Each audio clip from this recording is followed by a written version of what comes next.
कई लोग हैं जो भूत प्रेतों को मानते हैं और कई लोग हैं जो भूत प्रेतों को महज वही मानते हैं। एक ऐसी कहानी है एक लड़की की जिसके साथ ये रियल इंसिडेंट हुआ था और उस लड़की की डेथ हो जाती है आखिरी टाइम पे। और इस कहानी को सुनने के बाद आपको भी भूत प्रेतों पे विश्वास होने लगेगा। क्या होगा अगर आपके अंदर एक नहीं दो नहीं 6 स्पिरिटों का वास हो, तो आप उससे लड़ेंगे या अपना ही शरीर छोड़ देंगे यानी कि मृत्यु, और या तो अपने आप अपने शरीर को बचाएंगे। कैसे? तो ऐसा ही होता है एक लड़की के साथ। भले वो अपने शरीर को नहीं बचा पाती है, उसकी डेथ हो जाती है। तो कहानी में आगे बढ़ने से पहले अगर आप मेरे चैनल पे नए हो तो मेरे चैनल को सब्सक्राइब करो, लाइक भी करो और कमेंट भी करो, ठीक है ना भाई? तो बढ़ते हैं आज की कहानी की तरफ। जर्मनी के बावरिया शहर में पैदा हुई 21 सितंबर 1951 में, जिसका नाम होता है एनालिस मिशेल। एनालिस मिशेल की फैमिली एक छोटी सी फैमिली थी। उस फैमिली में सभी खास कर उसके माता पिता ईसाई धर्म को बहुत ज्यादा मानते थे। उनका बहुत ज्यादा संबंध उस धर्म से होता और वो ईश्वर को बहुत ज्यादा मानते थे और अपने धर्म का प्रचार प्रसार हर जगह पे करते थे, हर कहीं करते थे।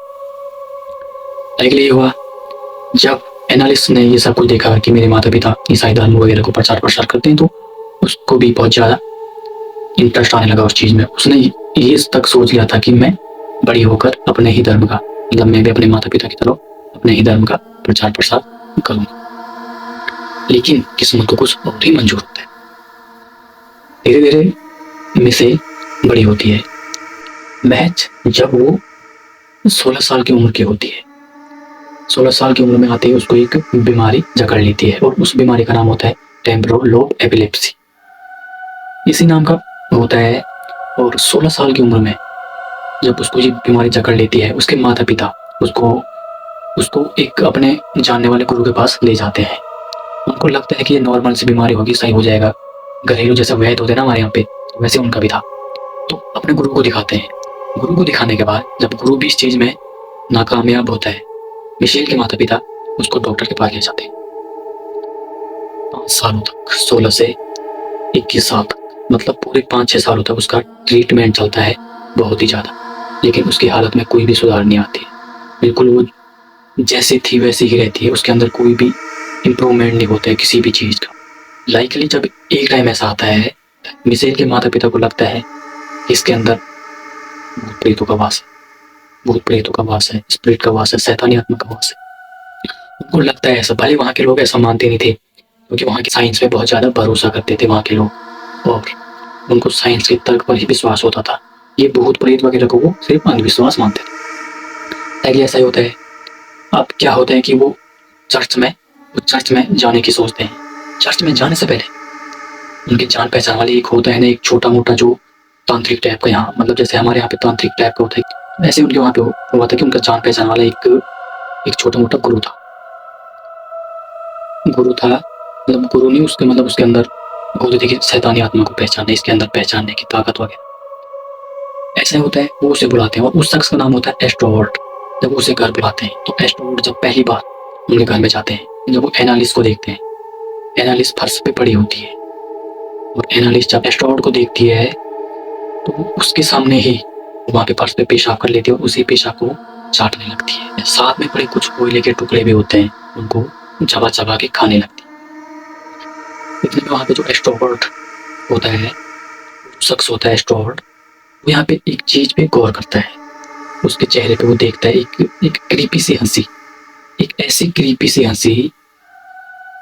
वो उसको लगता है, वो समझ जाता है कि इसके अंदर कुछ तो है, इसके अंदर कुछ तो शैतानी आत्मा वगैरह है या ऐसा ही कुछ। और उसने एक चीज भी गौर किया था। उसने ये गौर किया था उसके चेहरे पे कि ना तो वो रो रही है खुल के, ना तो वो हंस रही है खुल के, बस उसके चेहरे पे एक हंसी है और वो अजीबोगरीब हंसी। वो जो हंसी थी वो ऐसी हंसी थी, वो अजीबोगरीब, उसी का एक्सप्रेशन ही उसके चेहरे पे था। जब वो उसको पूरा देख लेता है, जब वो समझ जाता है इसके अंदर कुछ तो है, कुछ तो शैतानी, कुछ तो नॉर्मल पैरानॉर्मल चीज है इसके अंदर। एनालिस्ट के माता पिता को बताता है कि इसको ठीक करने का तरीका है तंत्र, एक्सोर्सियम। तंत्र मंत्र की क्रिया इसी से होगा, इसी से ये ठीक हो सकता है। एनालिस की फैमिली मान जाती है और वो चर्च जाते हैं और वहां से वो पादरियों को बुलाते हैं। उनके घर में जब फर्स्ट टाइम पे, मतलब पहली बार जब फर्स्ट टाइम पे 2 पादरी आते हैं और पादरी वहां पे आते हैं, पादरी भी वहां पे तंत्र मंत्र की क्रिया करते हैं। मंत्र प्रक्रिया के दौरान जब उन्हें पता चलता है कि इसके अंदर 6 आत्माओं का वास है, और ये बात जब पादरी एनालिस के माता पिता को बताते हैं कि इसके अंदर 1 नहीं 2 नहीं पूरे 6 आत्माओं का वास है। उनके नाम कुछ इस तरह से स्क्रीन।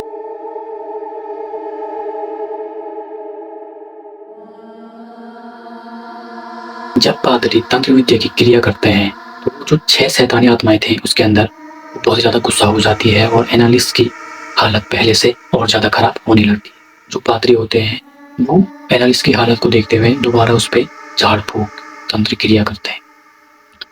लेकिन परेशानी ये थी उनको कि एनालिस एक जगह पे नहीं टिकती थी, वो एक जगह से दूसरी जगह छलांग लगा देती थी, दूसरी जगह से तीसरी जगह, और ऐसे उनके हाथ नहीं आते थे। घर वालों ने मिलकर सभी ने उसके हाथ पांव मोटे मोटे जंजीरों से बांध दिया और वो दोबारा से ही तंत्र क्रिया करने लग गए। लेकिन उसकी हालत में कोई भी सुधार नहीं आया, बिल्कुल ही वो पहले की तरह। और इस बार वो ज्यादा कुछ होने लगी, मतलब ज्यादा ही उसके शरीर में कोई भी इम्प्रूवमेंट नहीं आया। जब पादरी एनालिस पर झाड़ फूक करते थे तो वो अपने साथ एक ऑडियो कैसेट भी अपने साथ रखते थे जो वहां पे ऑडियो वगैरह रिकॉर्ड कर सके। उन्हें उसी रिकॉर्ड किए हुए ऑडियो से उन 6 आत्माओं के नाम पता चले। और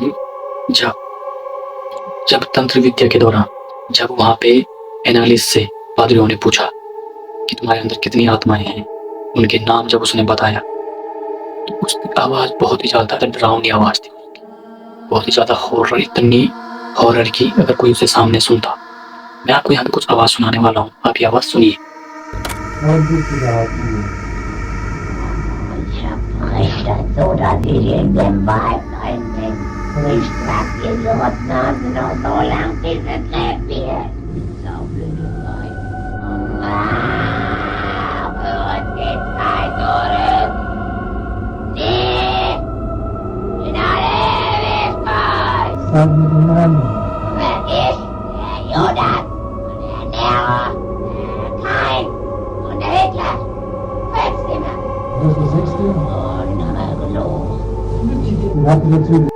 और जब ये शैतानी ताकतें एनालिस पर इतनी ज्यादा हावी हो चुकी थी, वो अपने माता पिता को उठा के पटकती थी और अपने माता पिता को नाखूनों से नोच डालती, और जो भी उसके सामने जाता था उन्हें उठा के पटक देती थी और किसी की भी हिम्मत नहीं होती थी उसके सामने जाने की। और वो कभी कभी खुद को भी घायल कर देती थी।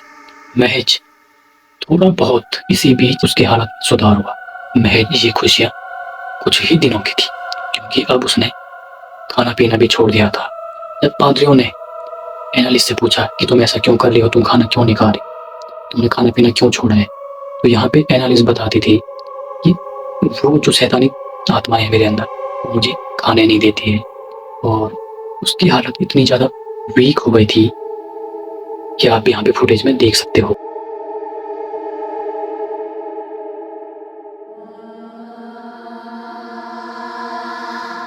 एनालिस अब कुपोषण का शिकार हो गई थी।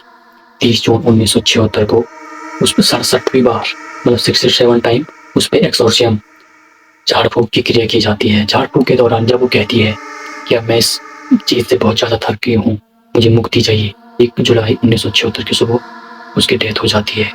और जब उसकी डेथ हुई थी 23 साल महज उसकी उम्र थी। और जब उसके शरीर का पोस्टमार्टम होता है, पोस्टमार्टम के दौरान डॉक्टर कहता है कि इसकी मृत्यु कुपोषण से हुई है, अगर इसको ठीक टाइम पे ट्रीटमेंट मिलता तो ये बच सकती थी। डॉक्टर द्वारा पादरियों पर एनालिस के माता पिताओं को गुमराह करने का आरोप लगाया गया। अब ये बात कितनी सच्ची है, कितनी गलत है, आज भी एक फैक्ट बना हुआ। लेकिन ये बहुत ही ज्यादा ये दुनिया की सबसे हॉरर मिस्टीरियस कहानी। आज की कहानी में बस इतना ही, मिलता है आपको नेक्स्ट कहानी।